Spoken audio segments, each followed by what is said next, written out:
ಕರ್ನಾಟಕ ರಸ್ತೆ ಸಾರಿಗೆ ನಿಗಮ ಅಂದ್ರೆ ಕೆಕೆಆರ್ಟಿಸಿ ಶಕ್ತಿ ಯೋಜನೆಯ ಹೊರತಾಗಿಯೂ ಶ್ರೀಶೈಲ ಜಾತ್ರೆಯಿಂದ 10 ದಿನಗಳಲ್ಲಿ 9 ಕೋಟಿ ರೂಪಾಯಿ ಆದಾಯ ಗಳಿಸಿದೆ. ಇದು ಸಾರಿಗೆ ನಿಗಮಗಳಿಗೆ ಸ್ಥಿತಿಯನ್ನ ಸುಧಾರಿಸಲು ಹೊಸ ಮಾರ್ಗವನ್ನ ಹುಟ್ಟುಹಾಕಿದೆ. ಜಾತ್ರೆಯಿಂದ ಬಂದ ಭರ್ಜರಿ ಆದಾಯವು ಕೆಕೆಆರ್ಟಿಸಿಗೆ ಆರ್ಥಿಕವಾಗಿ ಬಲ ನೀಡಿದೆ. ಕೇವಲ 10 ದಿನಗಳಲ್ಲಿ ಬರೋಬ್ಬರಿ 9 ಕೋಟಿ ಆದಾಯ. ಶಕ್ತಿ ಯೋಜನೆಯ ನಡುವೆಯೂ ಕೆಕೆಆರ್ಸಿಟಿಸಿಗೆ ಭಾರಿ ಗಳಿಕೆ. ಕರ್ನಾಟಕ ಸರ್ಕಾರ ಶಕ್ತಿ ಯೋಜನೆ ಮೂಲಕ ಮಹಿಳೆಯರಿಗೆ ಉಚಿತ ಸಂಚಾರ ನೀಡಿದ್ದು ಎಲ್ಲರಿಗೂ ಗೊತ್ತೇ ಇದೆ.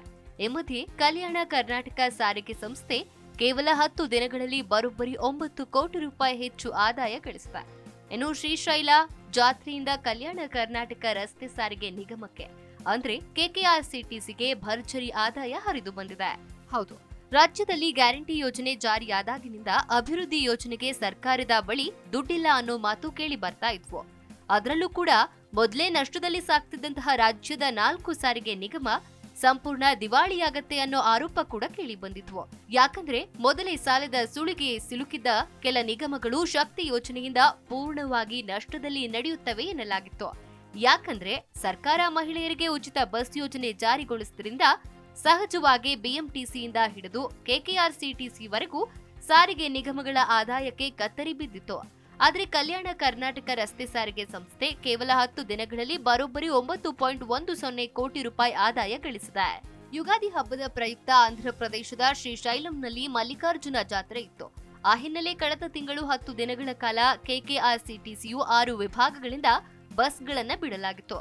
ವಿಜಯಪುರ, ಬಳ್ಳಾರಿ, ರಾಯಚೂರು, ಕೊಪ್ಪಳ, ಕಲಬುರಗಿ, ಬೀದರ್ ಸೇರಿದಂತೆ 6 ವಿಭಾಗಗಳಿಂದ ನಿತ್ಯವೂ ಕೂಡ 16 ಬಸ್ಗಳ ಸಂಚಾರಕ್ಕೆ ಅವಕಾಶ ಕಲ್ಪಿಸಲಾಗಿತ್ತು. 10 ದಿನಗಳಲ್ಲಿ 1857 ಬಸ್ಗಳು ಕಲ್ಯಾಣ ಕರ್ನಾಟಕ ಭಾಗದಿಂದ ಶ್ರೀಶೈಲಕ್ಕೆ ತೆರಳಿದ್ವು. ನಿತ್ಯವೂ 106 ಜನ ಪ್ರಯಾಣಿಕರು ರಾಜ್ಯದ ಸಾರಿಗೆ ಬಸ್ಗಳ ಮೂಲಕ ಪ್ರಯಾಣ ಮಾಡಿದ್ರಿಂದ ಬರೋಬ್ಬರಿ 9.10 ಕೋಟಿ ರೂಪಾಯಿ ಆದಾಯ ಗಳಿಸಿದೆ.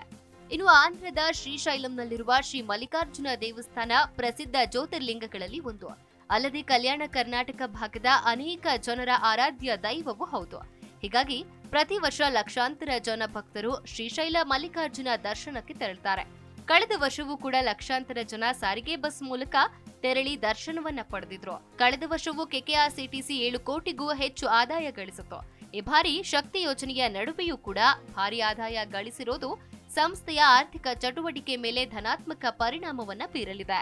ಶಕ್ತಿ ಯೋಜನೆಗೆ ಸರ್ಕಾರ ಸಾರಿಗೆ ಸಂಸ್ಥೆಗಳಿಗೆ ಅನುದಾನ ಬಿಡುಗಡೆ ಮಾಡ್ತಾ ಇದ್ರೂ ಕೆಲ ಭಾರಿ ವಿಳಂಬವಾಗ್ತಿರೋದ್ರಿಂದ ಸಹಜವಾಗಿ ಇಲಾಖೆಗೆ ಭಾರಿ ಆರ್ಥಿಕ ಸಂಕಷ್ಟ ಎದುರಾಗ್ತಾ ಇತ್ತು.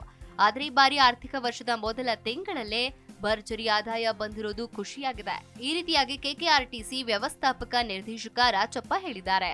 ಇನ್ನು ಶಕ್ತಿ ಯೋಜನೆಯ ಮಧ್ಯೆಯೂ ಕೂಡ ಸಾರಿಗೆ ಇಲಾಖೆ ಲಾಭ ಗಳಿಸಬಹುದು ಎನ್ನುವುದು ಕೆಕೆಆರ್ಟಿಸಿ ತೋರಿಸಿಕೊಟ್ಟಿದೆ. ಇದರಿಂದ ಸರ್ಕಾರದ ಅನುದಾನಕ್ಕೆ ಕಾಯದೆ ಆದಾಯದ ಮೂಲಗಳನ್ನ ಹುಡುಕಿಕೊಳ್ಳಬೇಕಾಗಿದೆ. ಅದೇನೇ ಇರಲಿ, 10 ದಿನದ ಈ ಆದಾಯ ಇಲಾಖೆಗೆ ಶಕ್ತಿ ನೀಡಿದ್ದಂತೂ ಸುಳ್ಳಲ್ಲ. Desk bureau, G Kannada news. G Kannada News ಈಗ ನಿಮ್ಮ ಮನೆಯಲ್ಲೇ ನೋಡಿ. ಎಲ್ಲ ಕೇಬಲ್ಗಳಲ್ಲಿ ಈಗ ಲಭ್ಯ.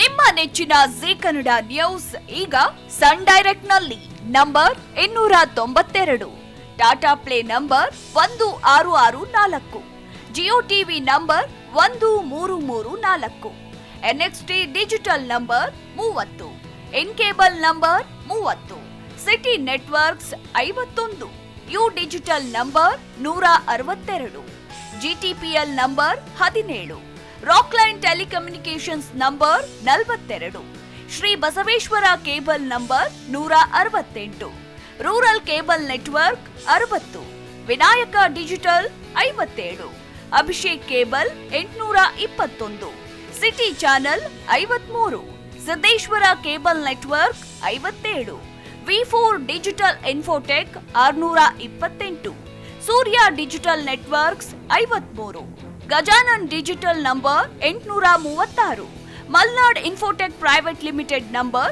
56, Metrocast number 830, Victory Digital number 167ರಲ್ಲಿ ನೋಡಿ ಆನಂದಿಸಿ.